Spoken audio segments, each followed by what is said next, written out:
Bonsoir à tous. À la une de ce journal, la gestion du terminal à conteneurs du port autonome de Douala suscite une bataille féroce sur le plan politique et économique. Et au cœur de cette bataille, ce sont des multinationales et leurs pays, après les soupçons d'interventionnisme français dans la suspension de la passation de la concession du dit terminal. C'est la Suisse qui monte au créneau et qui a activé son influence diplomatique afin de préserver les investissements de ces entreprises au Cameroun. Au-delà de ces batailles géoéconomiques, quel est l'intérêt du Cameroun dans le contrôle de la gestion du terminal à conteneurs du port autonome de Douala? Comment en est-on arrivé là? Quels sont les enjeux qui se dessinent à travers cette affaire? C'est le dossier du 20h. Et en pleine crise anglophone, le Cameroun peut-il refaire le réseau routier dans le chaudron de cette crise, notamment dans la région du Nord-Ouest?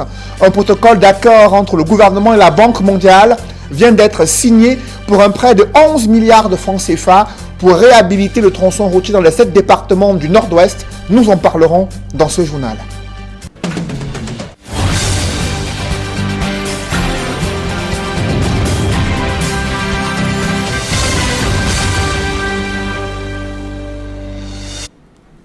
Merci de suivre cette édition complète de l'information sur Equinox Télévision.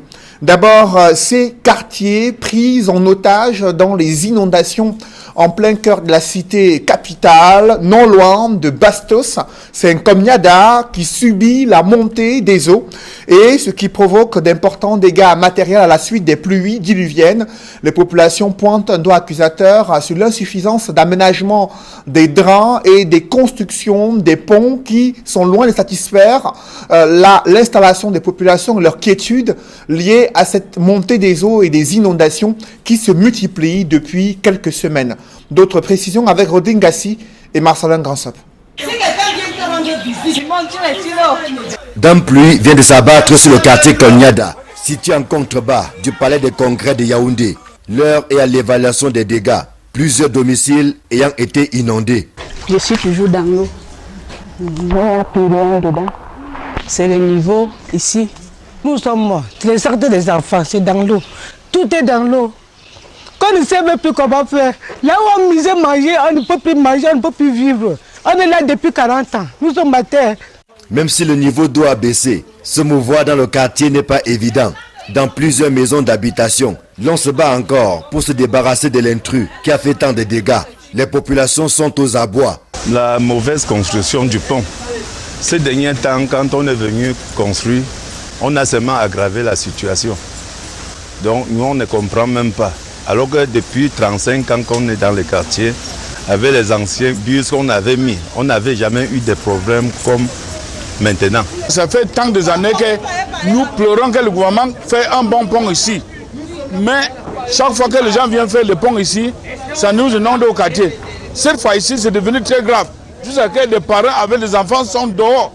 Le doigt accusateur est pointé en direction de ce pont, dont la buse est trop petite pour laisser passer les eaux de pluie, surtout par ces temps où il pleut des cordes dans la capitale. Sans compter les déchets provenant de toutes parts qui obstruent le passage des eaux. Avant de donner le travail chez les gens, il faut quand même bien suivre que les gens n'essaient pas de bouffer l'argent. À tout moment, on prend l'argent, on fait les conneries. Et ils nous disent qu'ils vont encore reprendre. Toutes les maisons sont inondées. À notre passage, un engin s'activait à dégager la voie au niveau du pont. Les populations exigent qu'un ouvrage définitif respectant les règles de l'art soit enfin construit ici. Le quartier Komniada demande que l'État et la mairie viennent voir les gens du quartier pour qu'on voit comment nous on souffre là. Aujourd'hui, certains ont déjà déménagé, certains ont abandonné leur maison. Dans un pays, tout le monde ne peut pas vivre de la même pied, égalité. Sinon, nous tous cela étudie. Nous voulons que l'État envoie les gens pour faire le pont ici définitif. Ça, ce n'est pas un pont qu'on doit commencer à s'amuser avec la population. En attendant, les habitants de ce quartier, qui côtoient le quartier résidentiel Bastos, dorment avec un œil ouvert dès que quelques gouttes de pluie se signalent. Ainsi va Komniada, l'autre visage des quartiers dits huppés de la capitale. Derrière les belles résidences d'ambassadeurs et autres personnalités de la République se cache une promiscuité et une misère ambiante qui ne disent pas leur nom. Des bidonvilles en gestation.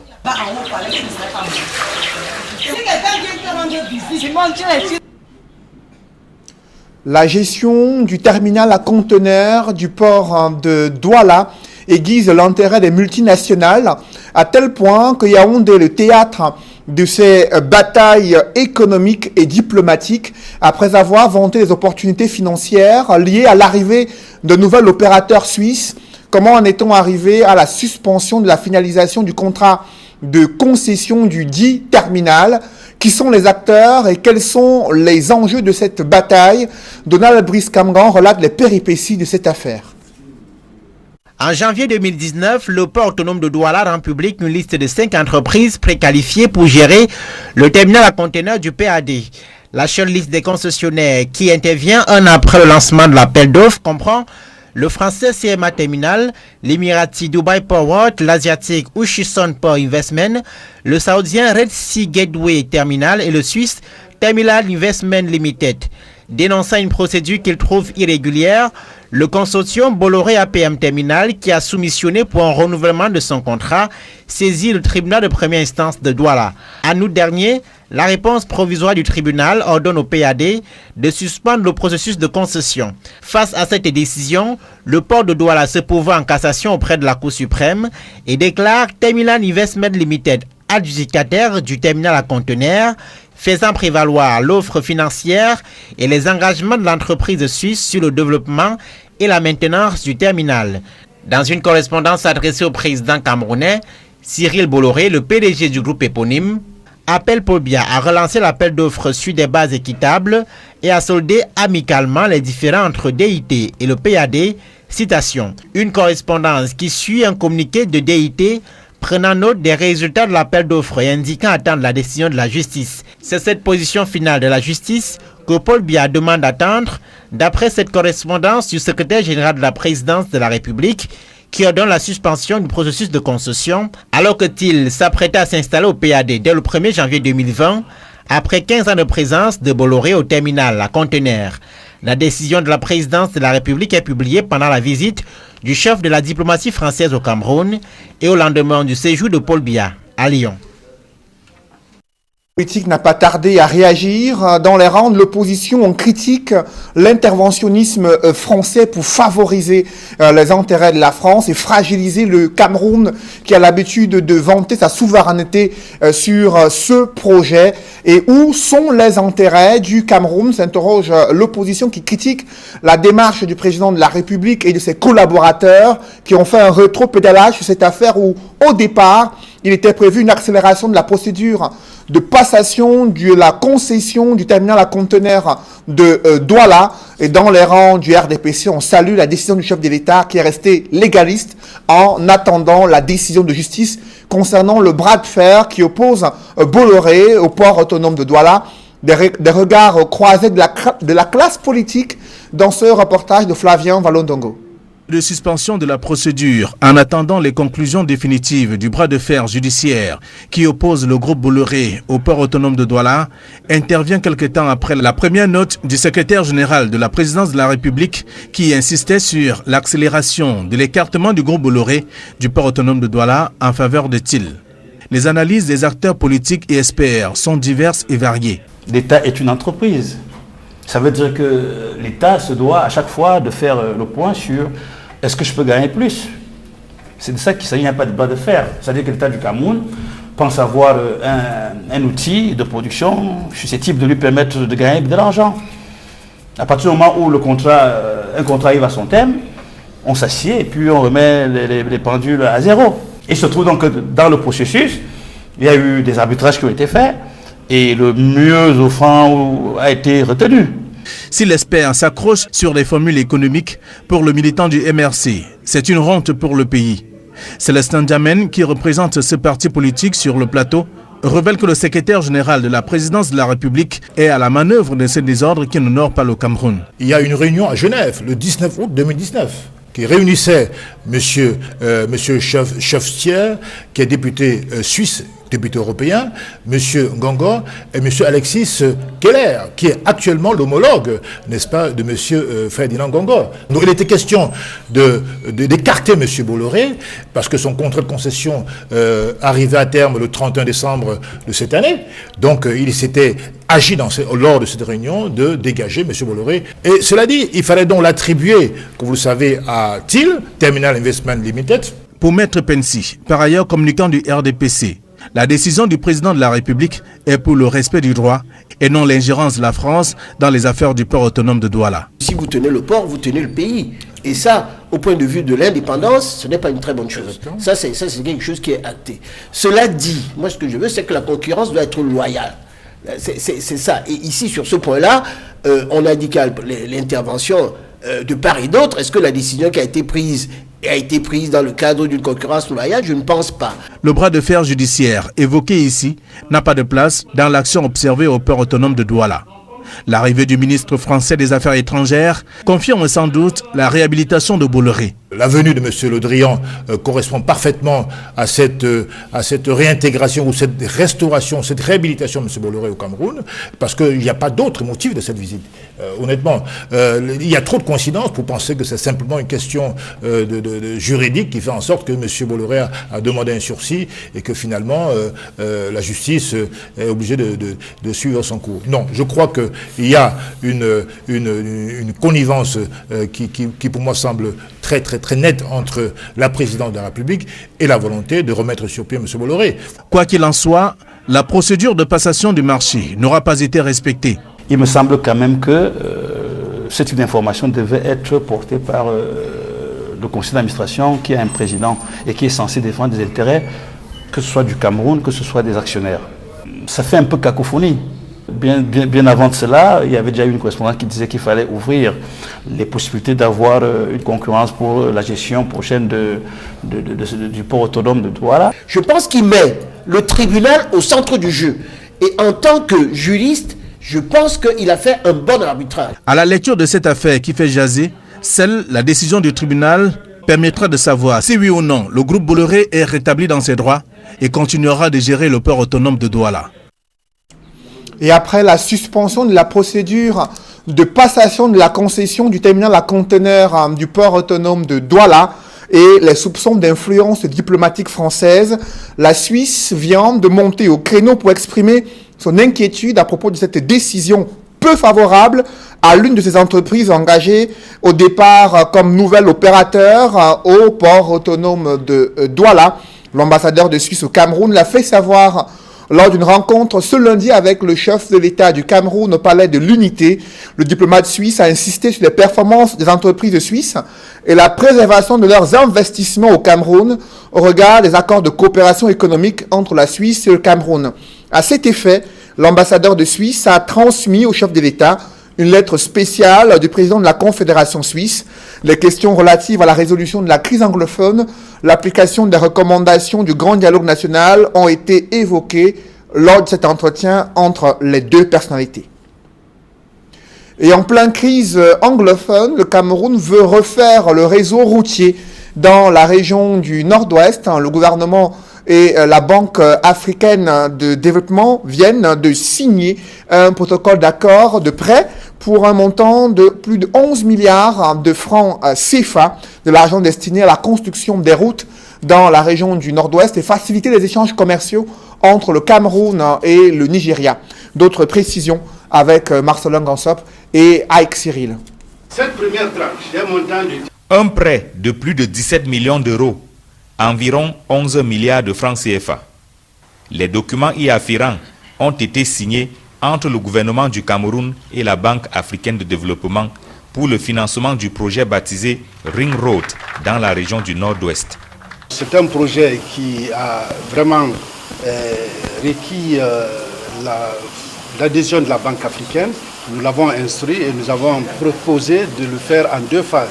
C'est cette première phase que nous venons juste d'approuver et signer avec M. le ministre. Et nous pensons que c'est un projet qui va non seulement promouvoir la connectivité ici au sein de ce pays, en phase avec bien sûr la stratégie de croissance et de la compétitivité du Cameroun, mais aussi qui est bien en phase avec l'une des priorités stratégiques de la Banque africaine, qui est intégrer l'Afrique. La Ring Road, c'est environ 365 km de linéaire. Elle traverse 5 des 7 départements de la région du Nord-Ouest et comprend plusieurs raccordements à la frontière avec le Nigeria. Le gouvernement présente le projet comme devant faciliter les échanges commerciaux avec le voisin nigérian, mais aussi accélérer le développement et l'intégration dans la région. Le potentiel économique immense de cette région peut être davantage exploité à travers une agriculture beaucoup plus intensive, un échange commercial beaucoup plus renforcé et des revenus beaucoup plus importants. Ce n'est que comme ça que nous pourrions améliorer les conditions de vie des populations, réduire les inégalités, les vulnérabilités et insérer ces populations-là dans le cercle vertueux du développement. La construction de la Ring Road rentre dans le cadre du 3e programme d'appui de la Banque africaine de développement pour la réhabilitation et l'aménagement du réseau routier du Cameroun. Le coût hors taxe de la première phase de ce programme est estimé à 255 millions d'euros, environ 167 milliards de francs CFA. Le Cameroun y contribue à hauteur de 27 milliards. Dans ce chapitre économie, l'insertion socio-professionnelle des jeunes demeure préoccupant au Cameroun. Et l'on note que le ministre de la Jeunesse, grâce à un programme baptisé Youth Connect, entend booster le développement socio-économique et réduire la fracture du sous-emploi au Cameroun. Il s'agit d'une plateforme virtuelle qui met en relation les jeunes et les acteurs économiques, notamment les chefs d'entreprise. L'objectif est de permettre à cette jeunesse d'avoir l'accès à l'information sur les opportunités économiques et les offres d'emploi existantes au Cameroun. Avec l'appui des Nations Unies, ce programme envisage de créer de nombreux emplois et garantir l'accès au financement et former des jeunes à l'entrepreneuriat, entre autres. Et en prélude au lancement de cette initiative Youth Connect, le ministre de la Jeunesse a échangé ce jour à Douala avec les acteurs de la société civile, les opérateurs économiques impliqués dans ce projet. Parlons à présent des échéances électorales à venir. Dans les rangs du mouvement pour la renaissance du Cameroun, l'on insiste sur les enjeux de révision du système électoral et les réformes du code électoral afin de pouvoir organiser des élections crédibles, transparentes pour l'émergence des élus qui soient légitimes et crédibles pour les prochaines élections législatives, municipales et même régionales au Cameroun. Je vous propose d'écouter à cet effet Célestin N'Djamène, secrétaire national aux droits de l'homme du mouvement pour la renaissance du Cameroun.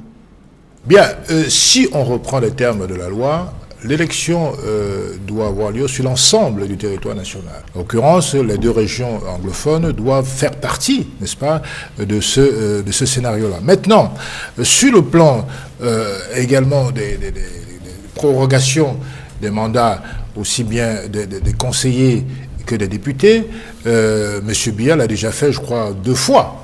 Donc, légalement, ce serait très compliqué de reproroger pour une 3e fois leur mandat. Étant dans ce cas précis, il est clair qu'il est tenu juridiquement, sauf à modifier la Constitution et donc la loi, d'éviter les élections.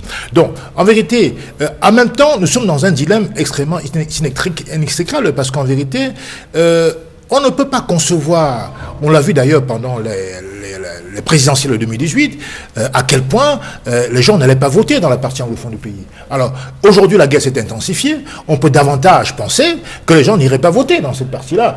Donc, en l'occurrence, sur le plan juridique, je crois que c'est une affaire extrêmement compliquée, mais je crois que, dans tous les cas de figure, l'État doit prendre les mesures nécessaires pour que les populations puissent voter dans cette partie-là. On ne peut pas proroger ad vitam aeternam les mandats des députés et des conseils municipaux dont j'en fais partie au Cameroun.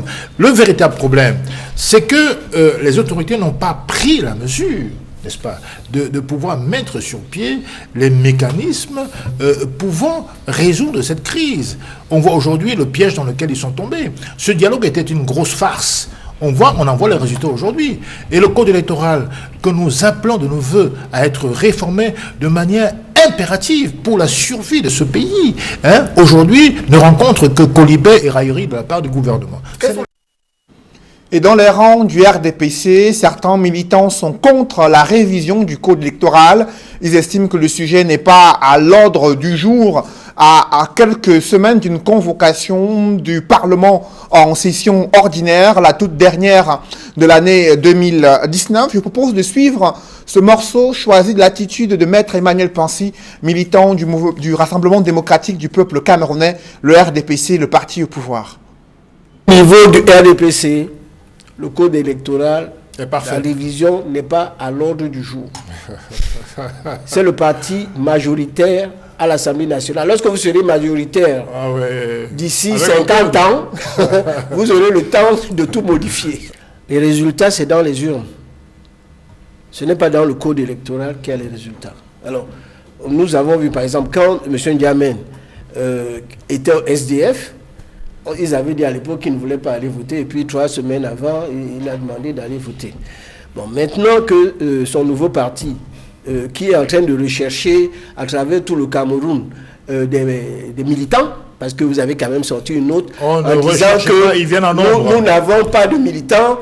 Il a sorti une note, s'il vous plaît, si vous adhérez aux idées du MRC, c'est marqué noir sur blanc. Ce que je dois dire, c'est que le MRC n'a pas de militants et vous allez avoir un conflit entre ceux qu'on recherche dans le quartier pour pouvoir être candidat et ceux qui sont là depuis très longtemps, qui se sont battus pour leur champion. Au niveau du RDPC, les élections se font parmi les militants et on passe à un vote pour pouvoir choisir celui qui va les représenter. Donc, votre réforme, pour l'instant, elle n'est pas à l'ordre du jour. La deuxième chose que je voulais vous dire, c'est que vous voulez des élections à 2 tours. Est-ce qu'il y a des élections présidentielles à 2 tours aux États-Unis? Ça n'existe pas. Est-ce qu'il existe, même si le système n'est pas le même, c'est la même chose. Il n'y a pas 2 tours. C'est la même chose. Non, même si c'est les gros électeurs, mais c'est un tour. Est-ce qu'il y a le système à 2 tours en Angleterre? Il y a la transparence. Il n'y a pas de système à 2 tours. Il y a la transparence. Et le système à 2 tours est un système qui est coûteux pour les finances de la nation. C'est plus coûteux que les détournements de fonds publics. Non, si vous voulez, monsieur, plus gagner, que le retrait de la canne, vous pouvez vous mettre une coalition. 500 milliards partis en fumée. Excusez-moi. Moi, je pense même que le système à 1 tour.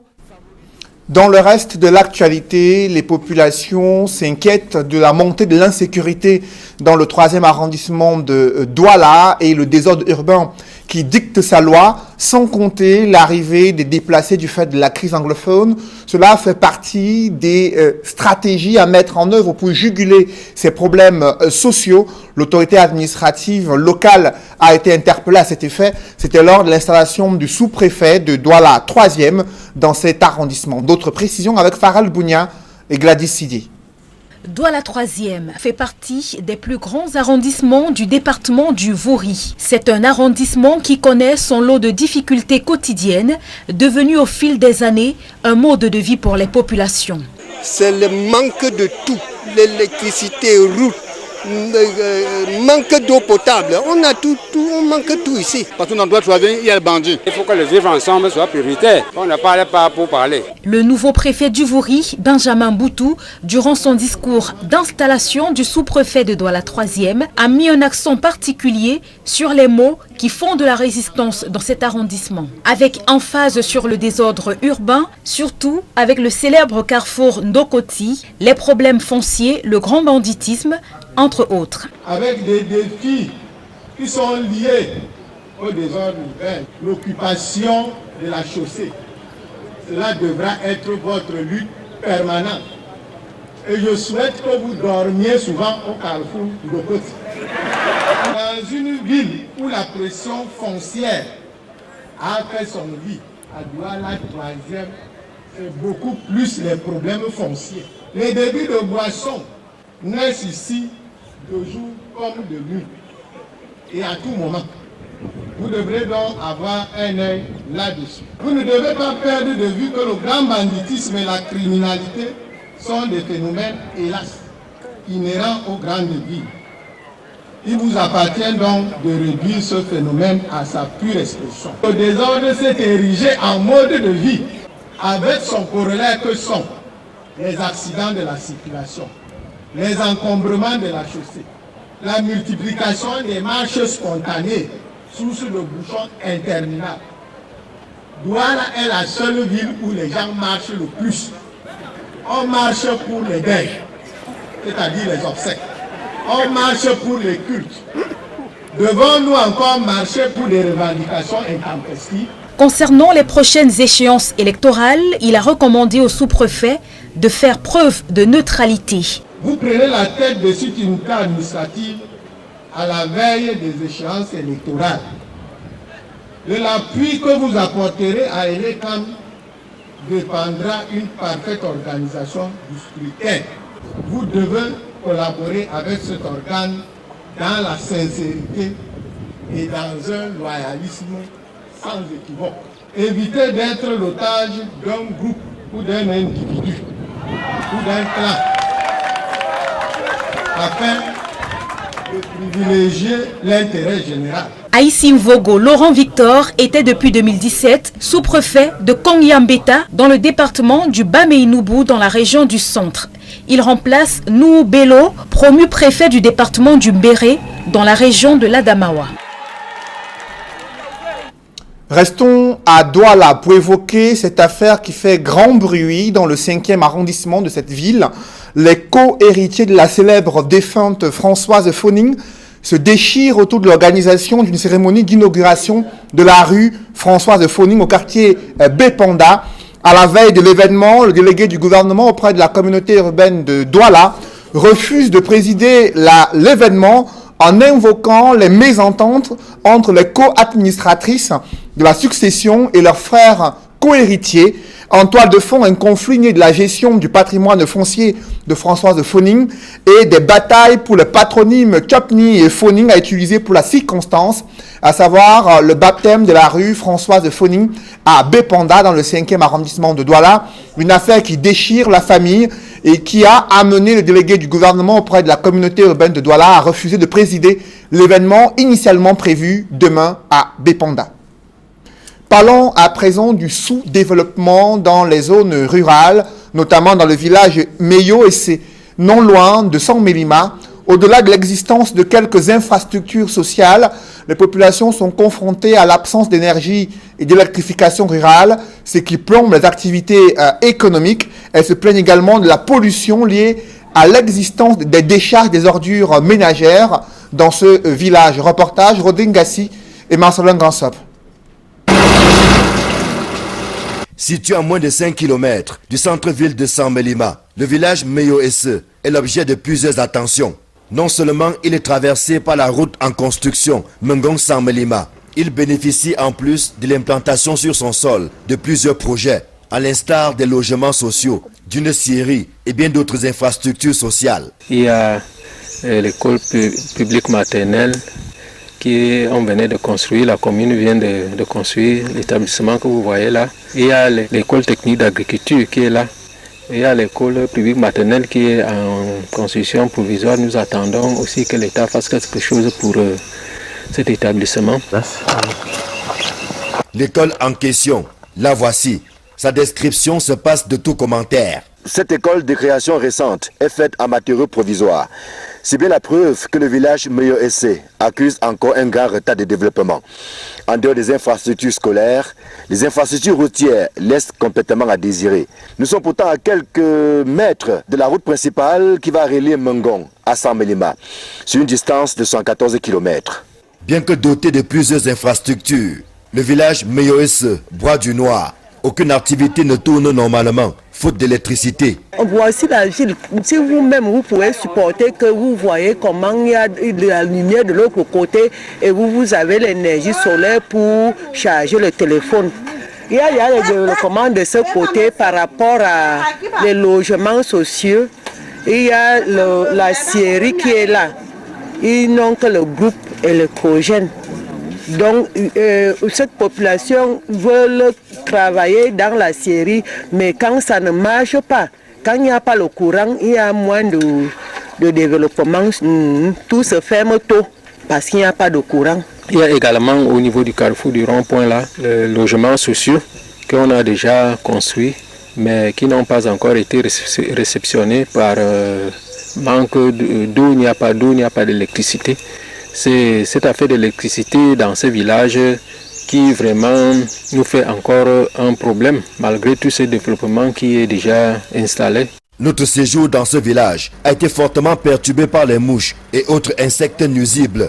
C'est que la société de collecte et de ramassage des ordures y est installée depuis des années. Sauf qu'entre-temps, le village a évolué et a atteint un niveau de développement différent de celui d'il y a 10 ou 15 ans. Des mauvaises odeurs, des mouches qui abondent, tout cela, ce sont des choses qui nuisent vraiment l'épanouissement et le développement de notre village. L'idéal est vraiment de déplacer Isakam ici. Nous avons déjà entamé des procédures, faire des requêtes au niveau de la mairie, de la préfecture et envoyer même à Isakam là-bas, mais toujours il n'y a pas de suite, on ne sait pas. Malheureusement que le maire nous avait quand même déjà promis qu'il va faire tout pour que Isakam se déplace ici. En attendant, les habitants du village Meyoese sont obligés de faire contre mauvaise fortune bon cœur, du fait de sa proximité avec Samelima. Ce village est au cœur du processus d'extension de la ville, engagé par l'exécutif municipal, ce qui justifie l'implantation de plusieurs projets à Meyoese et dans les villages voisins. C'est un plus non négligeable, mais il y a encore du pain sur la planche pour combler toutes les attentes des populations. Mesdames, messieurs, c'est la fin de ce journal. Merci de l'avoir suivi. Juste après cette édition de 20h, retrouvez Serge Alain Autou et ses invités pour le débrief du journal sur le plateau d'Equinox Soir. Serge Alain. Rue Françoise Foning, dans Bépanda, dans le 5e arrondissement de Douala, le docteur Fritz refuse l'inauguration qui devait avoir lieu demain. Le délégué du gouvernement auprès de la communauté urbaine de Douala vient de révéler à quel point rien ne va plus entre les co-héritiers de la succession Foning. Ils se déchirent autour du nom de baptême de cette rue. D'un côté, il y a les enfants qui souhaitent que le nom Chopney soit intégré dans le nom de baptême. De l'autre côté, ceux qui veulent que seul Françoise Foning soit inscrit comme nom sur cette rue. Et en toile de fond, il y a des batailles pour le patrimoine foncier et financier de Françoise Foning. Et du coup, le délégué du gouvernement souhaite que la famille s'entende sur les modalités d'organisation de cet événement avant qu'il puisse faire le déplacement de Bépanda pour présider cette cérémonie pourtant très attendue dans ce quartier où elle a résidé durant de nombreuses années dans le 5e arrondissement de Douala, où elle a été maire de la commune d'arrondissement de Douala 5e. Réforme du système électoral, le pouvoir et l'opposition n'arrivent pas à accorder leur violon. Vous avez suivi un parti de l'opposition, le Mouvement pour la Renaissance du Cameroun, qui insiste sur la révision du code électoral afin de pouvoir toiletter les dispositions conflictogènes à l'approche des élections législatives et municipales. Mais pour le RDPC, le sujet n'est pas à l'ordre du jour. Le RDPC qui se mobilise pour aller aux élections avec ce code électoral, mais rien n'est gagné d'avance. Des surprises pourraient survenir lors de la session parlementaire à venir dans quelques semaines seulement. Voilà, madame, monsieur, c'est donc l'essentiel Equinox Soir, deuxième partie. Bonne soirée à vous, Cédric. Bonne soirée à vous, Serge Alain. Rendez-vous demain 20h. Rendez-vous demain 20h.